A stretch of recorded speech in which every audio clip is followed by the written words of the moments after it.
The number one myth that Westerners have about this conflict is that Arabs and Jews have been fighting for thousands of years and they're going to continue to fight.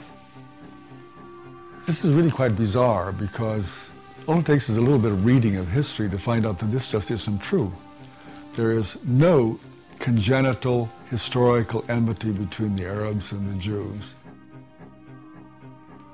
The Jews flourished in the Arab world at a time when they were being persecuted throughout all of Europe. At the end of the 19th century, because of anti-Semitism in Europe, European Jews began to try and figure out a solution to the Jewish problem. A very small minority adhered to Zionism, the idea that the only place in which they could be safe is within the Jewish state. Zionist Jews actually had a design on the land of Palestine, the idea of creating a homeland for Jews in the land of Palestine. And this is really the beginning of the conflict. The mainstream Israeli Jewish society believed, because that's the way they had been educated, that Palestine was empty, had been empty when the Jewish settlers came there. Who paid the price when they settled there? Is it really true that Israel was a land without a people for a people without a land? Palestine was not empty. It was a land populated by Arabs who had a high level of culture, a high level of education. With farms and markets and towns and villages and roads and commerce and lots of interaction with the rest of the world. The population was overwhelmingly Arab.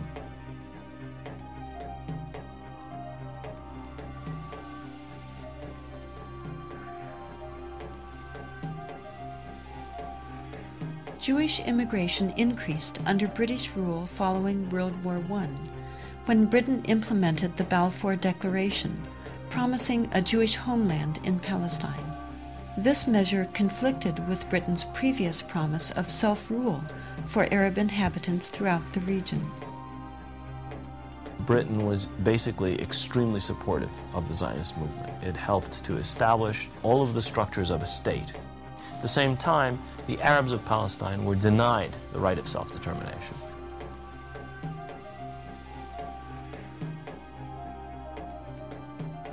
The Palestinians saw a European power decide the future of a non-European territory, in flat disregard of both their presence and wishes.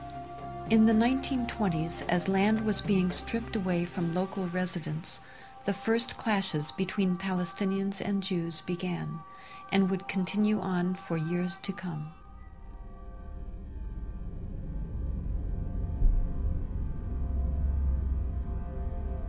Until the early 1930s, the Jewish population of Palestine remained under 17%.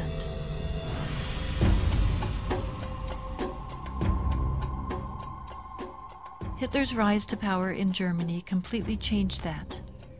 In just 5 years, 174,000 Jews flooded into Palestine, doubling their population.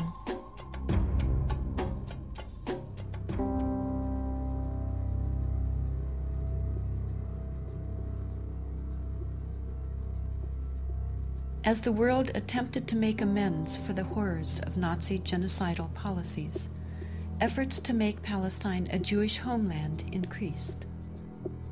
The Palestinians, they were not the Nazis. They were not responsible for the Holocaust. But they were the ones who paid the price. In 1947, with the conflict spiraling out of control, Britain decided to turn the problem of Palestine over to the United Nations. The UN, under pressure, proposed to divide the land into 2 states, an Arab state and a Jewish state. Arabs were to be given 43% of the land, despite the fact that they made up more than 2/3 of the population and owned over 92% of the land. Jews were to be given 56%, although they comprised only 1/3 of the population and owned less than 8% of the total area. Nevertheless, they were given not only most of the land, they were given the most fertile land. Zionist leaders took advantage of their superior military preparation and immediately began occupying major Arab cities in Palestine.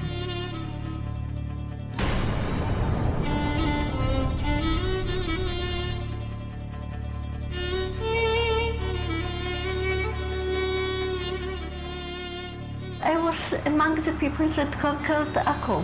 When we were walking around, we entered a flat. There was a pair of shoes of a small child, maybe 2 years old. They didn't have time to put on the shoes, so they left the shoes and they ran away. They left everything.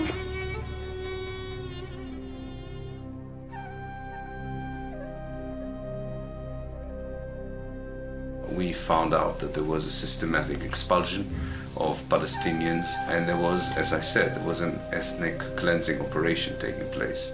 The most infamous campaign was the massacre at the village of Deir Yassin, where over 100 men, women, and children were systematically murdered.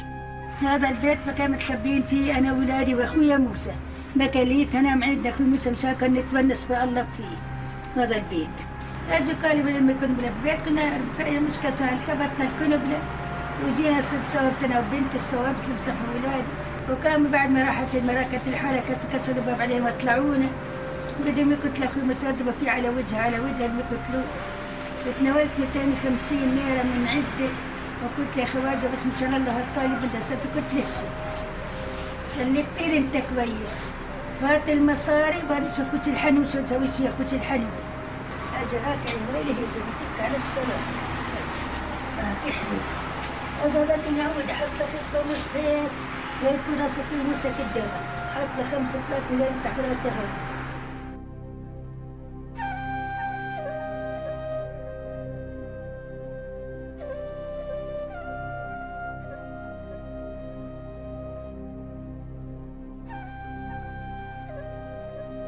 The ruthlessness of the attack on Deir Yassin drove fear and panic into the Palestinian population and led to the flight of unarmed civilians from their homes all over the country.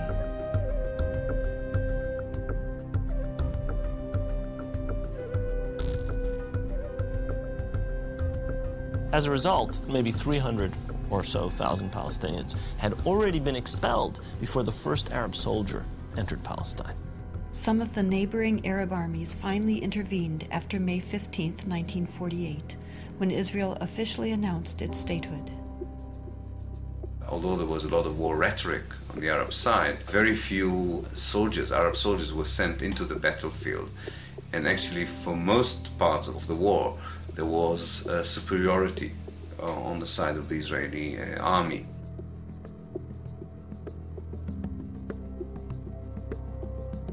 The Israeli army cleansed much of the territory and took over a large part of the designated Palestinian state. The new state of Israel encompassed 78% of the total land of Palestine. The West Bank came under Jordanian control and the Gaza Strip under Egyptian dominion. Although a truce was declared between Israel and the Arab states, true peace remained elusive, as over 700,000 Palestinian refugees languished in nearby camps, often in sight of homes to which they still held the deeds and a deep desire to return. Most of the deserted and evicted Palestinian villages were erased from upon the earth and were either turned into Jewish settlements or into fertile land. Of the 500 Palestinian villages in what became Israel in 1948, 400 were destroyed. These efforts to destroy the possibility of their returning home were countered by the United Nations, which continues to affirm their human right enshrined in international law and morality to return. A Palestinian who had lost her land or lost his land as the result of the creation of Israel in 1948 cannot come back even for a visit. I can go back to Israel as if I were returning and claim immediate citizenship, having no historic tie, speaking no Hebrew, knowing no one in the country, having no family who ever was there. All that one needs is being Jewish, a religious group like any other.